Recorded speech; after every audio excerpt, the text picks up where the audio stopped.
What did you just pull up? Amazing.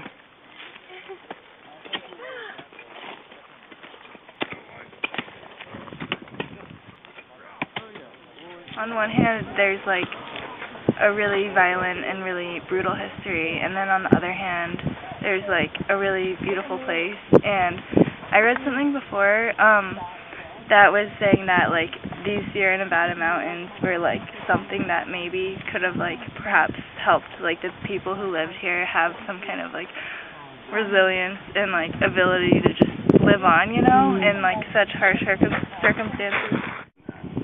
Harry Ueno, the guy who built beautiful gardens.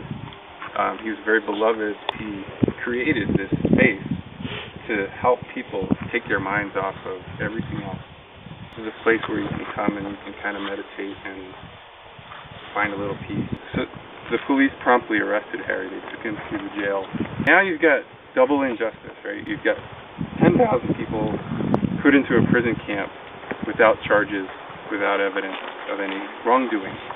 And within that number, now you've got another guy, the exact same thing, a jail within a jail, put in for some trumped up charges. How do you feel working on this land today? Privileged. Privileged might seem like a strange answer, but I'm really, really grateful that our government is willing to open the door to the skeletons in the closet and say, this is really our past, this is really what happened. We are ashamed of it and we do not want it to happen again. So we want to educate the younger generations.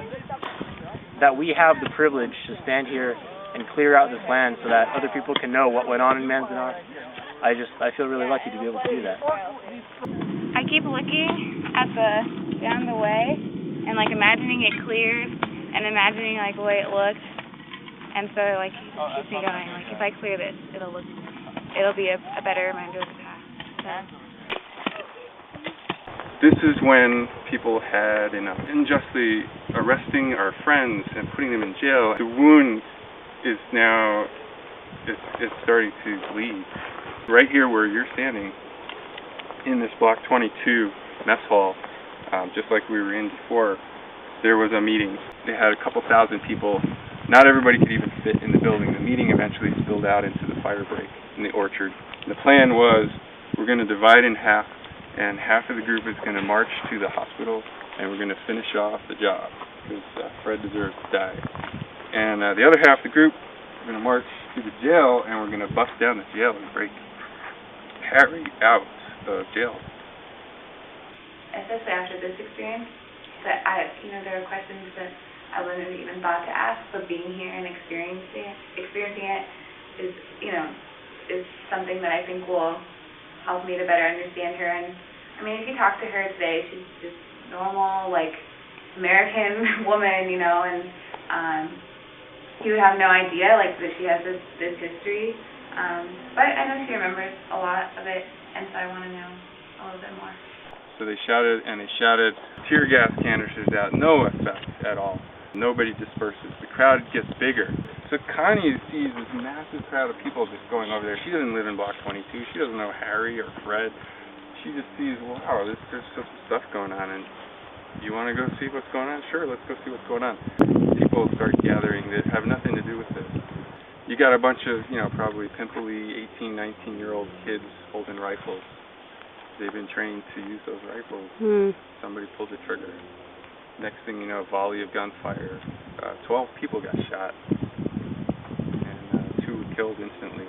The 2 guys who died were just like Connie, people who just were like rubberneckers basically over there to kind of see what was going on.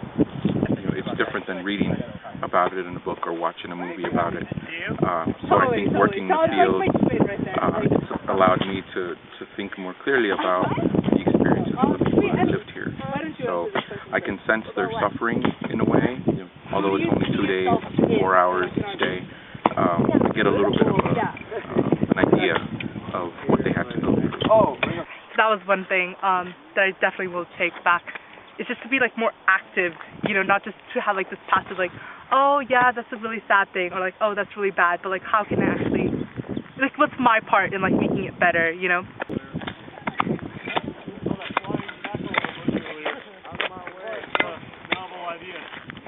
USC, give me a cheer.